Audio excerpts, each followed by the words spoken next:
Well, good morning. I want to invite you to turn to Mark chapter 14. You know, we have been looking at Mark chapter 13, which is the most complicated chapter in the book of Mark. Now we're going to Mark chapter 14, which is the longest chapter in the book of Mark, but a fascinating sequence of events that lead Jesus all the way to the point of his crucifixion. And the question today that I have for you that comes out of Mark 14 is, who do you see? How do you see Jesus? I mean, what does he matter to you? You know, Mark very skillfully takes the story of a woman who breaks an alabaster jar of expensive perfume and anoints Jesus. And in that whole sequence of events, he begins by asking, by showing us in contrast the response of the religious leaders. They wanted Jesus dead. He then shows us this woman who loved Jesus so much, she extravagantly emptied out a flask of expensive perfume, anointing Jesus. And then lastly, Judas, who had been one of the 12, who was done with Jesus and decided he would betray him for 30 pieces of silver. I mean, so it's real important. I mean, why does Mark do this? Because what he's doing is he's trying to help us evaluate, who do we see Jesus to be? So let's read the text. Beginning in verse 1. After 2 days, it was the Passover and the feast of unleavened bread. The chief priests and the scribes sought how they might take him, speaking of Jesus, by trickery and put him to death. But they said, not during the feast, lest there be an uproar of the people. And being in Bethany, at the house of Simon the leper, as he sat at the table, a woman came having an alabaster flask of very costly oil of spikenard. When she broke the flask and poured it on his head, but there were some who were indignant among themselves and said, why was this fragrant oil wasted? For it might have been sold for more than 300 denarii and given to the poor. And they criticized her sharply. But Jesus said, let her alone. Why do you trouble her? She has done a good work for me. For you have the poor with you always, and whenever you wish, you may do them good. But me you do not always have. She has done what she could. She has come beforehand to anoint my body for burial. Assuredly, I say to you that wherever the gospel is preached in the world, what this woman has done will also be told as a memorial to her. And then it says in verse 10, then Judas Iscariot, one of the 12, went to the chief priests to betray him to them. And when they had heard it, they were glad and promised to give him money. And so he sought how he might conveniently betray him. So we have three different stories here, all put together, because as we evaluate those stories, we can hopefully sort through our own hearts. Are you willing to do that today? I mean, do you have a Judas heart? Do you love Jesus so much that you sacrificially and extravagantly give to him and follow him and give your life in service to him? I mean, that's the question. I want you to see a picture of a lady. Her name is Laura Young. Laura Young purchased that bust at a Goodwill shop in Austin, Texas in 2018 for $35. Now, what's interesting about Laura Young was that she actually was an antique dealer, and after looking at this, she began to think, I think this could actually be an authentic Roman antique from the first century. So she pulled out the $35 she had in her pocket, and she bought it and took it home to do her research, and her hunch was correct. Turns out, this bust belonged to King Ludwig I of Bavaria. It was thought to depict a Roman general or a son of Pompey the Great. The bust had been looted during World War II and eventually ended up in this thrift store and was sold to Laura Young for $35.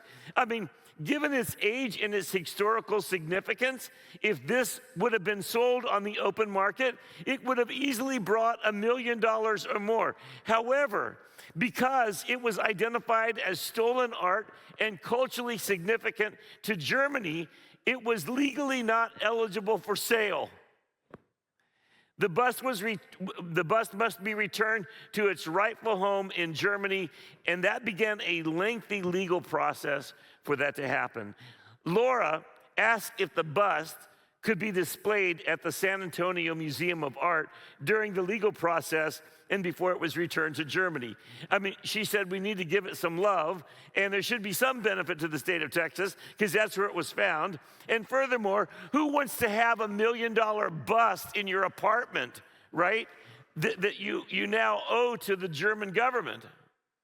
So it was put on display at the San Antonio Museum of Art. And because of it being displayed, and because the fact that she bought this bust worth $1 million for $35 in a Goodwill thrift store, it hit the news. It went viral. It is estimated, she estimates, that the amount of publicity that the San Antonio Museum of Art enjoyed was worth more than $90 million. Now, she didn't get rich. But you know what? Her efforts were not in vain. This was a priceless antique artifact. And it sat on the table in a Goodwill in Austin, Texas. And people came in and out, looked around, passed it by. Nobody saw it of having any value until Laura Young, the antiques dealer who was thrifting herself on that day, decided, I think this might actually be something pretty important. And she was right. In this story, we have three groups of people, or three stories of people's response to Jesus. The religious leaders, the Pharisees and the scribes and the teachers of the law, Jesus was a problem. They wanted him dead. We have the woman who loved Jesus, loved him so very much. And then third, we have Judas, who had been with Jesus, but he was done with Jesus. And I want to talk to you about those three kinds of people that are all around us, and sometimes you and I are in one of those categories. So first of all, the religious leaders who wanted Jesus killed. Within this text of the story, Mark purposely puts this as an introduction. They're plotting, the plotting of the religious leaders to kill Jesus, before he tells the story of a woman who genuinely loves Jesus to the point that she sacrifices a family heirloom, this very expensive perfume, to honor Jesus and to express her love. She loved him so much. If she did not find a way to express her love, it's like it was going to explode within her, because she did. She didn't have to do that. It says here in verse 1, after 2 days, it was the Passover of the Feast of Unleavened Bread, and the chief priests and the scribes, they sought how they might take him by trickery and put him to death. But they said, not during the feast, lest there be an uproar of the people. Now, these leaders were going to preside over the most important festival of the year in Jerusalem. It was the Feast of the Unleavened Bread and the Passover. It was a 7-day celebration.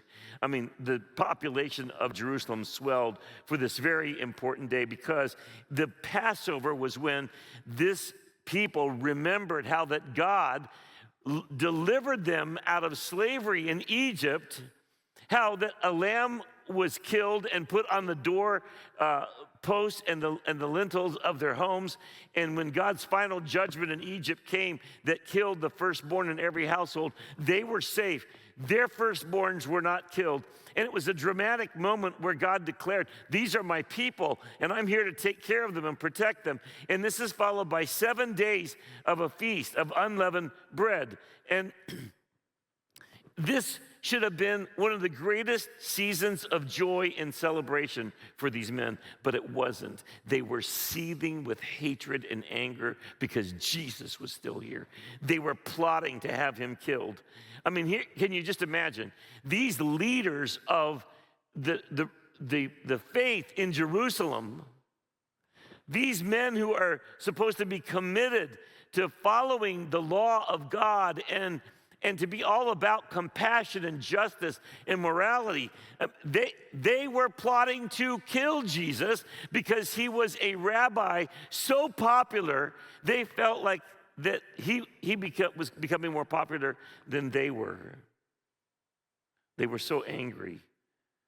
They didn't see Jesus as anything but someone who was in their way. Ironically, the leaders of pure religion in that day were plotting a murder. And they were going to murder the Messiah. If anyone should have recognized the Messiah, the promised coming of the Son of God, accompanied by hundreds of prophecies recorded by prophets throughout the years, these men, they should have recognized that. You know, one of our problems is we don't see what we don't want to see. Do you have that problem? Or is it just me? You know, when you have small children and you smell something in the room, right? And you're like, I don't want to go check that baby out.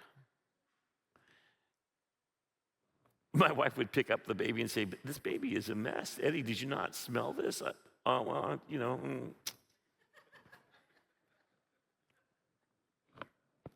You don't want to see what you don't want to see. They were able to overlook the presence of God in their midst. They didn't notice the power of God in Jesus to heal the sick, cleanse the lepers, feed the hungry, rescue those who were marginalized, and proclaim with great clarity the truth of God. Their primary concern was protecting their position of power and influence. And their only concern was let's find a way to get Jesus, but let's not stir up negative popular opinion against us. Protecting their own reputations. You know, the truth is that a lot of people, and all of us really by nature, are concerned first with our own glory, not the glory of God. You know, Romans says, for all have sinned and fall short of the glory of God. And this is the natural response of human beings. You know what? I like God. I mean, it would be great, especially if I could come to church and I could look respectable. And you know what? I really need God. Now, I need God to cooperate with my plan and do what I want, and so I'm real happy with God. I mean, I have in my mind what my glory looks like. I have in my mind the perfect family. I have in my mind the perfect job. I can just imagine my success, the awards and the accolades that maybe one day I could get. I want to be admired and respected by people. All of us carry our own sort of vision of our own glory. Sometimes I feel like you all are looking at me like I'm the only one who is admitting that. And we're good with God as long as he doesn't mess with our dream. I mean, we're going to follow God when God cooperates with our plan. But then when things get disappointing, we can easily say, yeah, what's the use? I've seen people come and go at church, and I'm welcome. I'll welcome anybody back who wants to come back, because I kind of think that's the ebb and flow of everybody, honestly.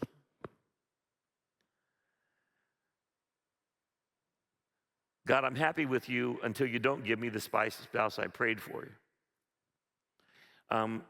Jesus, I've asked you for help, but the financial hardship is still here. I don't know what you're doing. I mean, it seems, Jesus, that you're just not delivering for me.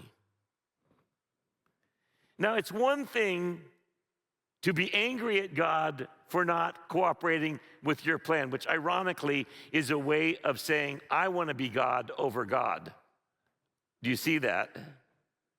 It's another thing to say to God, God, I need to just tell you, I have hopes and dreams that have not been fulfilled, and I live with deep disappointment, and sometimes it carries me down. And I just need your help to know how to stand in this moment. I'm asking for you to teach me what to do and how to respond. And that's very different than a response of, I'm angry at God, he's not delivering, so forget God, I'm gonna go disobey and get what I want my way. I will disobey God in order to accomplish this on my own because he's not helping.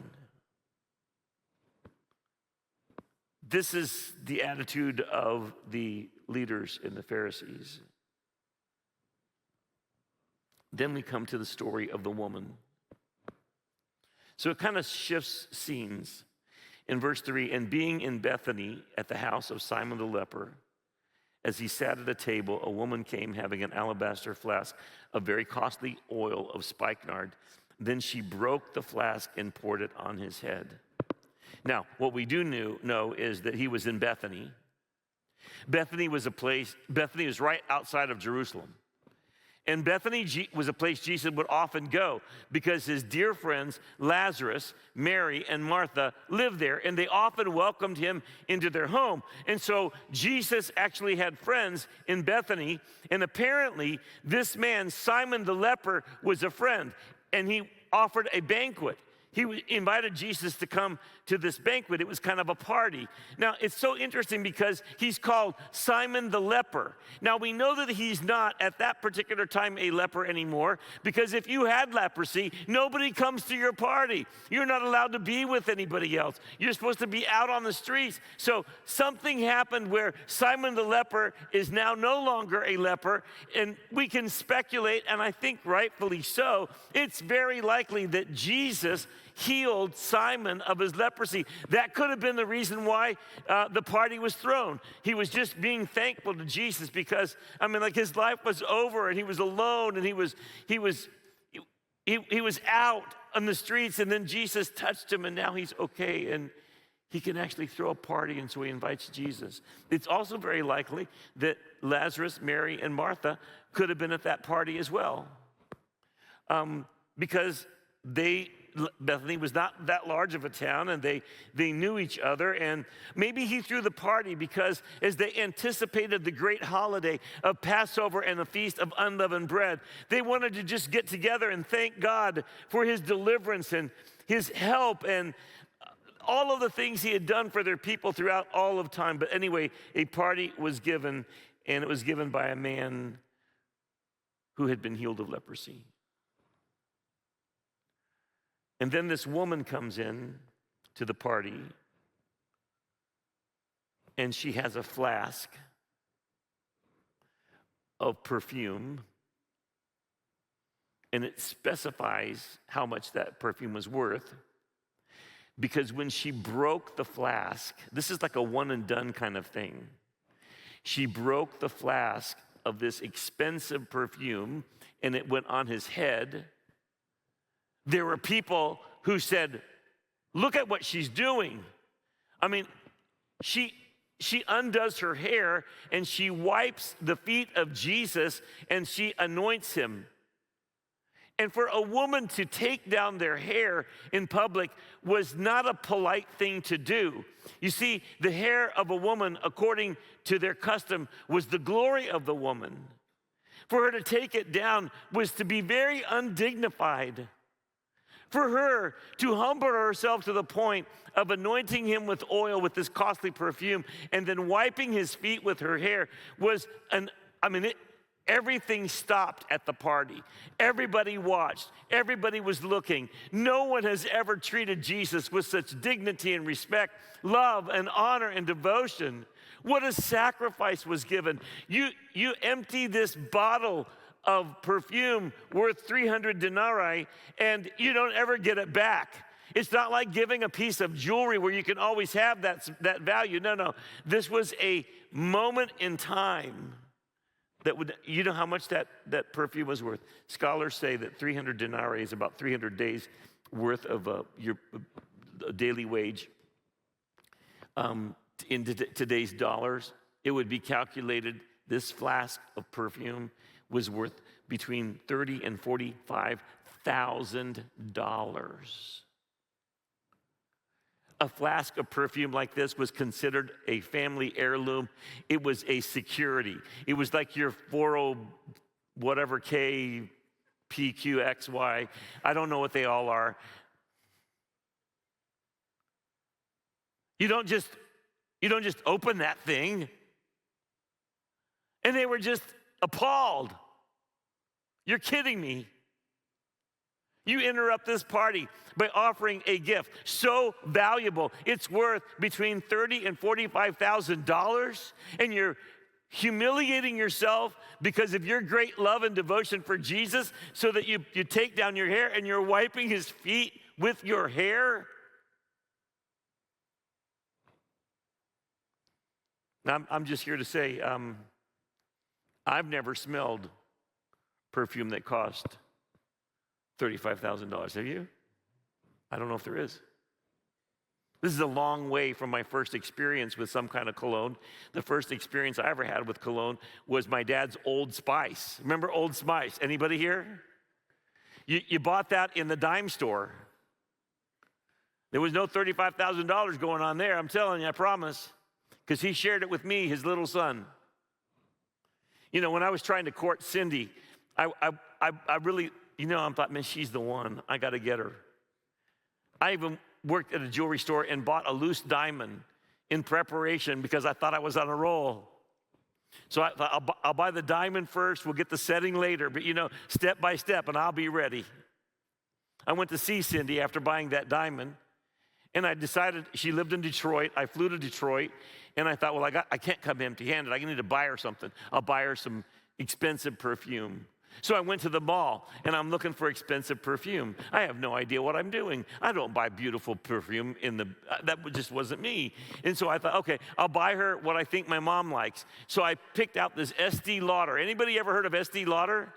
Oh my goodness, it was my mom loved it. She used it all the time. My mom used a lot of cologne. That's, I kind of think, where I get my propensity to use a lot of cologne. So I bought it. I brought it to Cindy.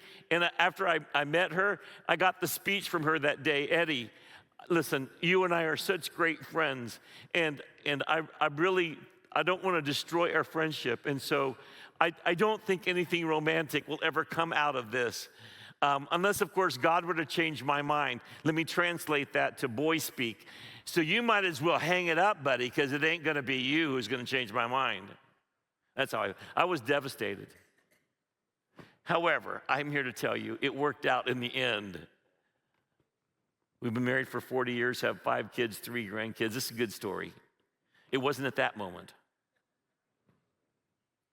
After we got married, I remember asking her, hey, Cindy, that expensive perfume that I brought you that time I went to visit you in Michigan, I've never smelled it on you or seen you wear it. And then she kind of chuckled and says, well, actually, because I don't love that smell. I mean, your mom loves the strong, spicy smells. I'm more of a floral girl. I gave it away. Wow. But now I know what to buy. I'm very careful. I don't experiment.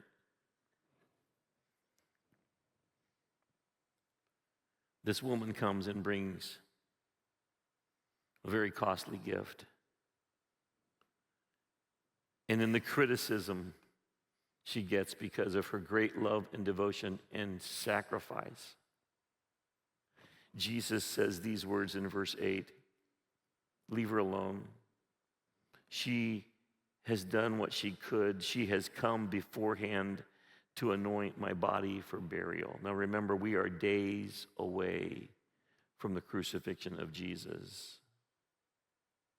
This woman, together with the disciples, had heard Jesus say, at least in Mark, at least 3 times, I'm going to Jerusalem. The elders are going to arrest me. They will kill me, and I will rise again. And the disciples didn't want to hear it, so they didn't hear it. She heard it. And this woman could see something was happening. And she looked at Jesus that day. And it's like within her, was this great gratitude and love for Jesus. And she's like, this is the time. What's the most important and expensive thing I have? I have this flask of expensive perfume. And I got to find a way to show Jesus how much I love and appreciate him. You know, I'm trying to discipline myself as I go through Mark to not borrow from John and Luke, okay?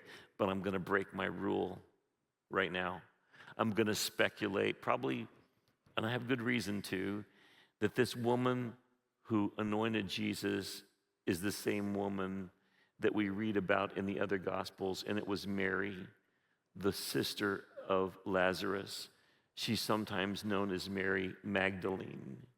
She is the girl, she is the woman that Jesus cast out 7 demons, and her life was changed forever. And she looks at Jesus and she says, I just love him so much. And now I hear that he's gonna probably be arrested, and he even said he's gonna die.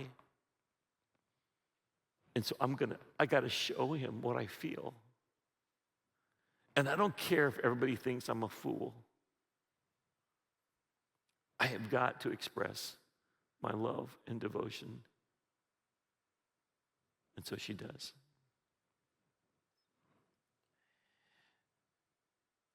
Mary Magdalene, by the way, is the one who spoke to the angel after the resurrection of Jesus, and the angel told her, go tell your disciples he's not here, he is risen. She was the first person to proclaim the gospel of Jesus Christ, by the way, a woman. She truly loved him so much. I love the story of young William Borden, and I've talked about him before. He was an heir to the Borden milk fortune. Estimates are when he was in college in 1904, his net worth as a young man, because of his inheritance, would be $1 million. But today, that would be $30 to $35 million.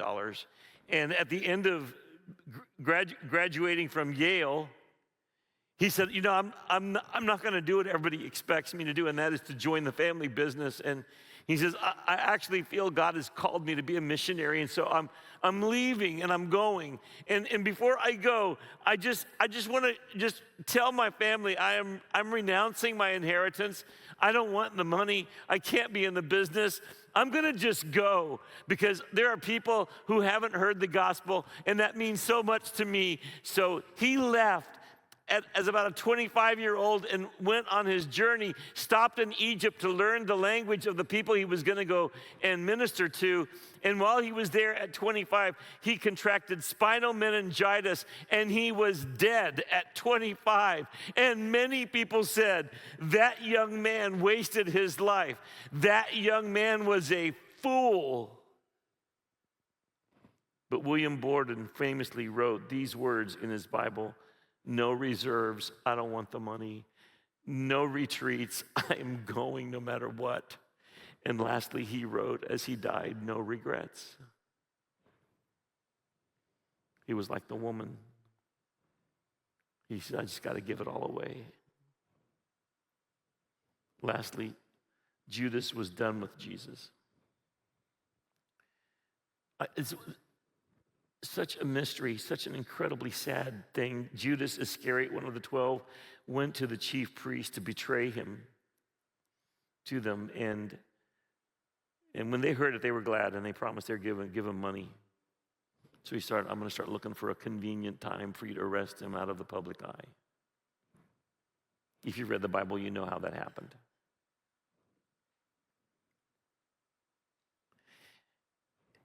I don't think any of us here would ever think of ourselves as Judas, would you? I hope not. But here's really the spirit of Judas. Judas decided finally he was done with Jesus, and yeah, he'd trade Jesus for 30 pieces of silver. And that's really more part of our life than we want to admit, because you see, anytime we are tempted, maybe we're tempted to trade Jesus for the approval of the people around us. You know what I'm saying? To fit in with the crowd, to do what they're doing, to disobey what we know is the right way to live in order to fit in with the crowd. We trade Jesus for the crowd's approval. Sometimes we're willing to trade Jesus for 30 minutes of pleasure, or we are tempted to trade Jesus for an inappropriate relationship. We're willing to trade Jesus for like money.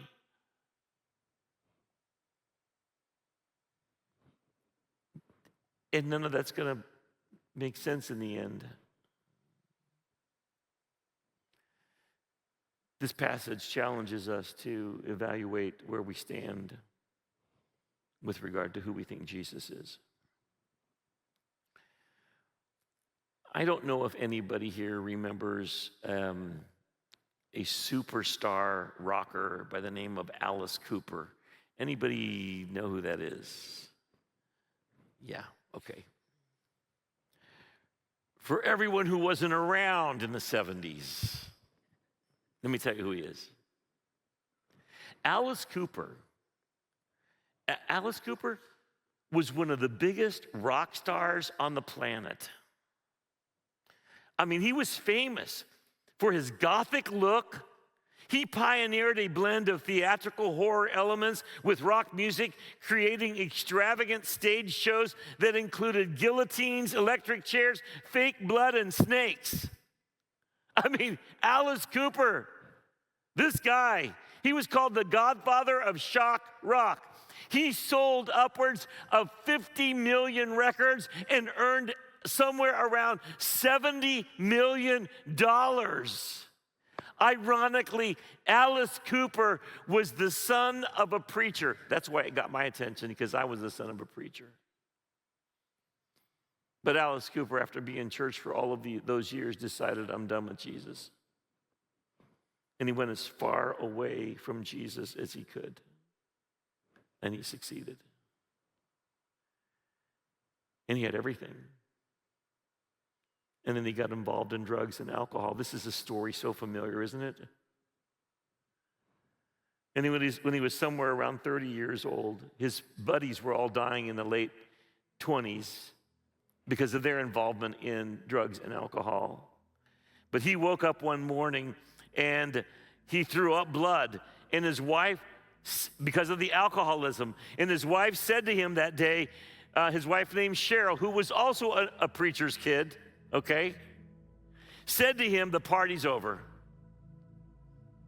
He went to a rehab facility. But Alice Cooper credits his wife Cheryl for encouraging him to confront the issues of his life that led to his spiritual awakening. But he proclaims without hesitation, God healed me. He has since expressed that his relationship with Jesus is deeply personal. He speaks of Jesus as both a redeemer and the one who offers grace.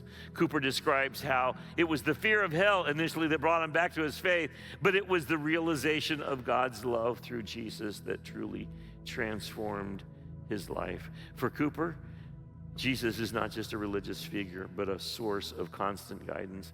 He often speaks about the reality of his faith in contrast to his shock rock persona. Cooper emphasizes that his life off stage is now centered around Christian values. He says his faith in Jesus is a core part of who he is.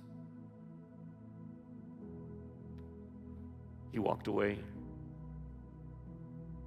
But God is so gracious. He eventually pulled him back in. Alice Cooper says, I was the prodigal son, and Jesus saved me. Who is Jesus to you? What is he worth to you?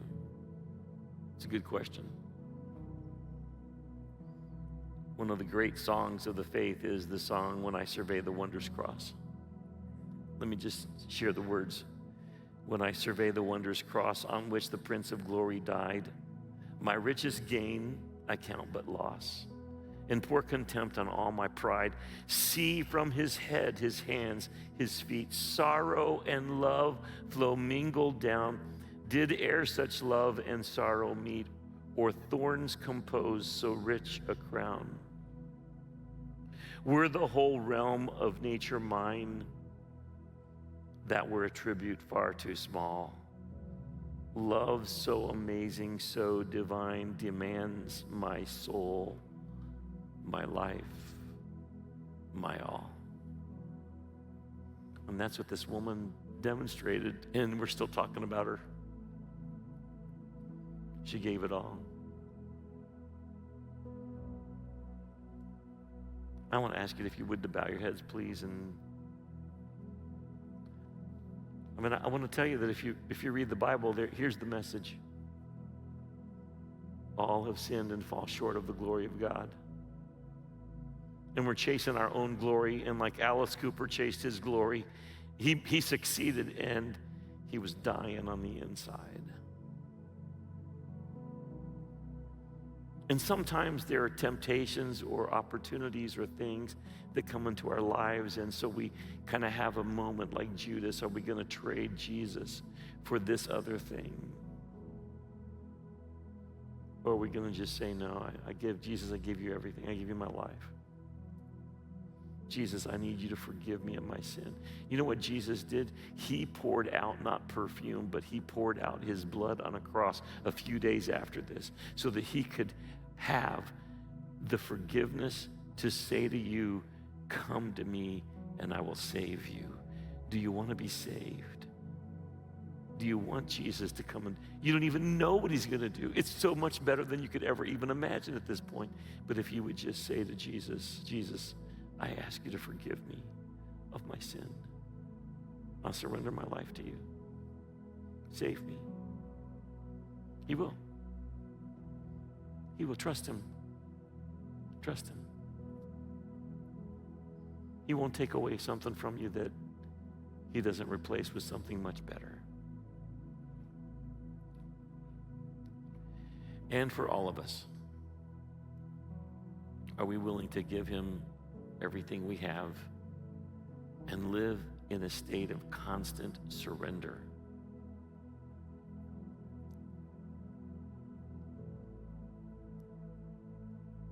I want to invite you to stand, and we're going to sing and worship, but we invite you to come. I'm going to be down here in the front. I'd love to pray with anybody. Maybe you're going through a struggle, a difficulty. Maybe there's a problem. You just need someone to come alongside and help you, pray with you about that. That's one of the things we do here at church. So I want to invite you to come. So I will pray, and then we're going to come down here in the front and be ready to receive you. Lord, we thank you for your goodness to us. Jesus, we love you. No one loves us as much as you do. No one paid so much as you did. You are our Savior. You're our hope. And we worship you today. Amen.